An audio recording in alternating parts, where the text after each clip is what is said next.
it, some of you have seen this in your students or in your children, etc., that they are overusing the internet. Now, when I say the internet, it's an umbrella term, and it includes social media, and social media again includes primarily Facebook, Instagram, Twitter, and apart from social media, internet also includes something very common like the YouTube, because a lot of students nowadays keep on watching videos on YouTube on multiple topics. And apart from that, there is online gaming, you know about game addiction, there is online gambling, there is online shopping, and there is online chatting, etc. There is also online pornography. A few months back, we have heard about an incident at Nagaon where two minors got involved and one of them were killed, actually the girl, because of online pornography addiction and leading to behavioral issues and conduct behaviors in the child, in the adolescent, which has led to rape and murder of the younger female. So online pornography is also on the rise. In fact, everything that is available on the net is being used for an increased amount of time and in a greater intensity, I would say. Now, excessive use of the internet can amount to addiction when a person of any age is using the internet for durations and to an extent which is hampering his or her activities of daily living or daily functioning. For example, if I start using the internet, anything on the internet, it could be social media or it could be any of these services that I have just mentioned. If I am using the internet for many hours in a day, without break or even with small breaks, that I am neglecting my other duties as a professional, as a student. I'm not eating on time, I'm not bathing on time, I have even avoided talking to people in my family, I've avoided talking to people in the real world and mostly in the virtual world, that it is hampering my day-to-day functioning. That will be called internet addiction.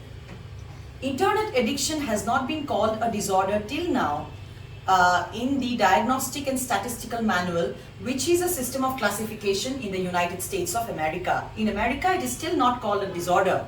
But in the United Kingdom and in Europe, other countries of Europe, game addiction has been considered a disorder. Now, I must tell all of you that internet addiction is a relatively recent term that we are using, and it has become a huge problem only in the last few years, and the problem has aggravated after COVID-19 pandemic, and that is why research is still on. There are studies which are being done. Cross-sectional studies are not very conclusive. Longitudinal studies take time, they take at least 2 years time. There are 6-month studies which are not very conclusive, and it will take 2-3 months, 2-3 years or even 5 years, and maybe in a span of another 2-3 years we will get more conclusive evidence about whether this is a disorder or not, and only then the classification system will include them as disorders as a disorder across the world. So when I say that America has not still, the Diagnostic and Statistical Manual still has not included internet addiction disorder to be a disorder, I do not say that they have denied that this is a disorder. It is just in the process of being evaluated and research is on, and very soon we'll see times when perhaps it will be included as a disorder even in America. But as I said, game disorder is a disorder in the European countries. Now, who suffers actually from internet addiction disorder? Does everybody suffer? Actually, we don't have a very specific answer because there are debatable issues. But I must tell you that some people are more vulnerable. Especially, adolescents are much more vulnerable. We'll talk about that.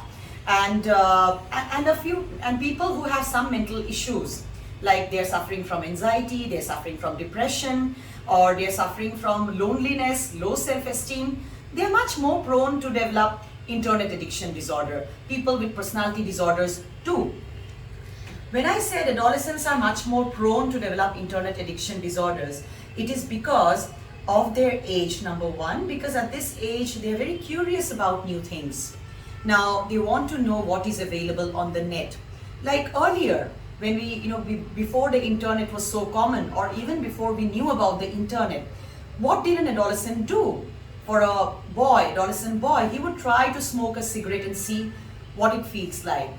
Or he would try to take a sip of alcohol and see what it feels like, what it tastes like, and to get that high. Similarly, not everybody who had smoked a cigarette or tasted alcohol on one occasion, they did not turn into alcohol addicts or nicotine addicts. But what happened was,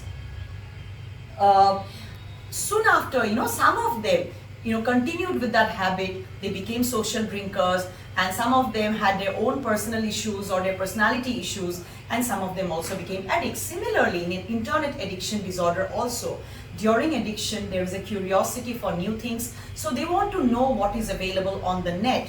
And some of the things which are available on the net is really interesting for adolescents during this stage of life, especially pornography, because what they show in pornography is XXX rated sex content, which is so easy to access on a smartphone with internet connectivity.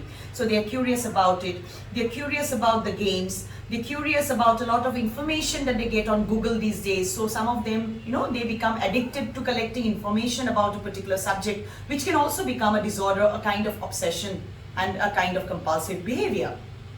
One is curiosity. The other is peer pressure during adolescence. So what happens is, if I have 5 friends in my group, the other people have a Facebook account, the other people are chatting, the other people are watching pornography videos, the other people are gaming. So they will come and discuss in the group that I have done this yesterday evening, you have done this yesterday evening, and they will start bullying or laughing at the person who does not do all this. So to have a sense of belongingness in the group also, an adolescent who was not initially into the internet to the level of addiction gets into it so that he does not feel left behind. So first is the reason is curiosity, second is peer pressure, third is fashion. Nowadays it is fashionable to have to be net savvy.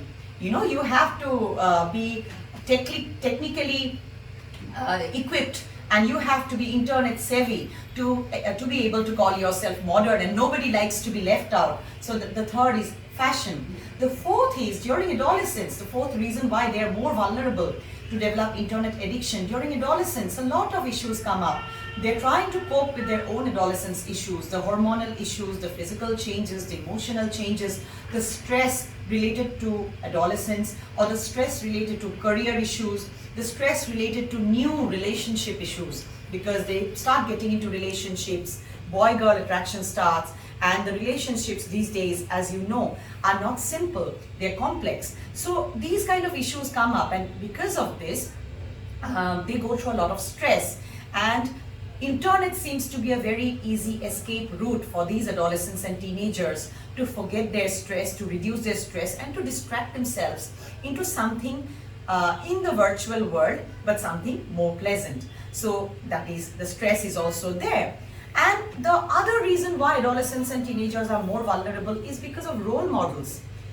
I am very sad to say that these days, even adults are abusing the social media, because when teenagers come home from college or from school, they see their parents busy on the Facebook or doing something on YouTube.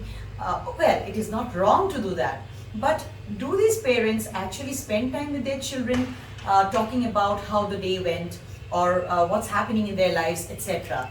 They hardly do it. If you have 3 rooms in your house, your child is in a room, the mother is in another room, maybe she has finished her cooking, and then she is busy on Facebook, and the father is in another room. So basically these teenagers do not have proper role models to follow. When they see that their parents are also busy on the net, maybe doing social media, somewhere this is a kind of at least indirect encouragement that, well, this is not wrong and I can do it.